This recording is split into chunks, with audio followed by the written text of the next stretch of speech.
ಬ್ರೇಕ್ನ ನಂತರ ಮತ್ತೆ ಸ್ವಾಗತ. ಸಿಲಿಕಾನ್ ಸಿಟಿಯಲ್ಲಿ ಜಲಕ್ಷಾಮ, ಇದಕ್ಕೆ ಸಂಬಂಧಪಟ್ಟಂತೆ ಬ್ರೇಕಿಂಗ್ ಬರ್ತಾ ಇದೆ, ನೋಡ್ಕೊಂಡು ಬರೋಣ.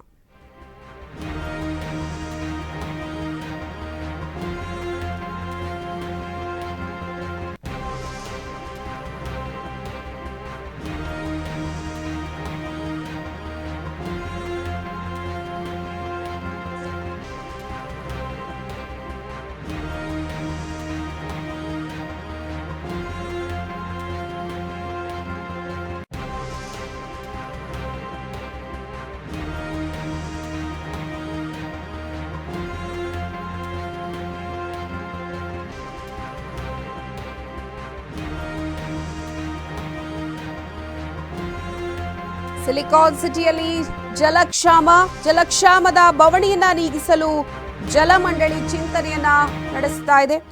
ಕೆರೆ ನೀರನ್ನು ನಗರಕ್ಕೆ ಕುಡಿಯಲು ಬಳಸಲು ಯೋಜನೆಯನ್ನ ರೂಪಿಸಲಾಗುತ್ತೆ.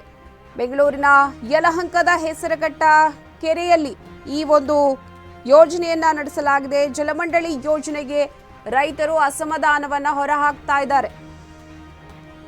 ಈಗಾಗಲೇ ಕೆರೆಯಲ್ಲಿ 3 TMC ನೀರು ಇದೆ. ಮಳೆ ನೀರು ಬರಿದಾಗಿ ತ್ಯಾಜ್ಯ ನೀರು ಮಾತ್ರ ಉಳಿದಿರುವಂತಹದ್ದು. ಇರೋ ನೀರು ಜಲಚರ ಮತ್ತು ಪ್ರಾಣಿ ಪಕ್ಷಿಗಳಿಗೆ ಬೇಕಿದೆ. ಕೆರೆ ನೀರು ನಗರಕ್ಕೆ ಹರಿಸಲು ಬಿಡುವುದಿಲ್ಲ ಅಂತ ಪಟ್ಟು. ಸಿಲಿಕಾನ್ ಸಿಟಿಯಲ್ಲಿ ಜಲಕ್ಷಾಮ ಎದುರಾಗಿರುವಂತಹದ್ದು. ಜಲಕ್ಷಾಮದ ಬವಣೆಯನ್ನ ನೀಗಿಸೋದಿಕ್ಕೆ ಜಲಮಂಡಳಿ ದೊಡ್ಡ ಮಟ್ಟದಲ್ಲಿ ಚಿಂತನೆಯನ್ನ ನಡೆಸ್ತಾ ಇದೆ. ಕೆರೆ ನೀರನ್ನು ನಗರಕ್ಕೆ ಕುಡಿಯಲು ಬಳಸಲು ಯೋಜನೆಯನ್ನ ಮಾಡಲಾಗ್ತಾ ಇದೆ. ಬೆಂಗಳೂರಿನ ಯಲಹಂಕದ ಹೆಸರುಘಟ್ಟ ಕೆರೆಯಲ್ಲಿ ಇರುವಂತಹ ನೀರನ್ನು ಕುಡಿಯಲು ಬಳಸೋದಿಕ್ಕೆ ಯೋಜನೆಯನ್ನ ಮಾಡಲಾಗ್ತಾ ಇದೆ. ಜಲಮಂಡಳಿ ಯೋಜನೆಗೆ ಪ್ರಮುಖವಾಗಿ ಇಲ್ಲಿ ರೈತರು ದೊಡ್ಡ ಮಟ್ಟದಲ್ಲಿ ಅಸಮಾಧಾನವನ್ನ ಹೊರಹಾಕ್ತಾ ಇದ್ದಾರೆ.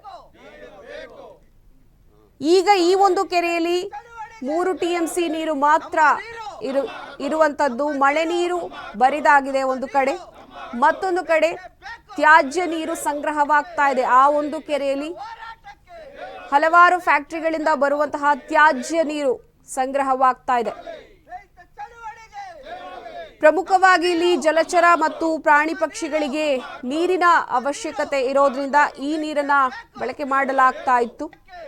ಆದರೆ ಈಗ ಅದೇ ನೀರಿಗೆ ವಿಷಪೂರಿತ ಹಾಗೆ ತ್ಯಾಜ್ಯ ನೀರು ಸಂಗ್ರಹವಾಗ್ತಾ ಇದೆ. ಕೆರೆ ನೀರು ನಗರಕ್ಕೆ ಹರಿಸಲು ಯಾವುದೇ ಕಾರಣಕ್ಕೂ ನಾವು ಬಿಡೋದಿಲ್ಲ ಅಂತ ಇದೀಗ ಪಟ್ಟು ಹಿಡಿದಿದ್ದಾರೆ. ಬೆಂಗಳೂರು ನಗರದಲ್ಲಿ ಪ್ರತಿದಿನ ಸುಮಾರು 1800 MLDಯಷ್ಟು ತ್ಯಾಜ್ಯ ನೀರು ಉತ್ಪತ್ತಿಯಾಗ್ತಾ ಇದೆ. ಬೆಂಗಳೂರು ಜಲಮಂಡಳಿಯ ತ್ಯಾಜ್ಯ ನೀರು ನಿರ್ವಹಣಾ ಘಟಕಗಳ ಮೂಲಕ ಪ್ರತಿದಿನ 1200 MLDಯಷ್ಟು ನೀರನ್ನ ಸಂಸ್ಕರಣೆ ಕೂಡ ಮಾಡಲಾಗುತ್ತೆ. ಈ ಸಂಸ್ಕರಣೆಯಲ್ಲಿ ಮಾಲಿನ್ಯ ನಿಯಂತ್ರಣ ಮಂಡಳಿಯ ಗುಣಮಟ್ಟದ ನಿಯಮಗಳನ್ನ ಕಟ್ಟುನಿಟ್ಟಾಗಿ ಪಾಲನೆ ಕೂಡ ಮಾಡಲಾಗುತ್ತೆ.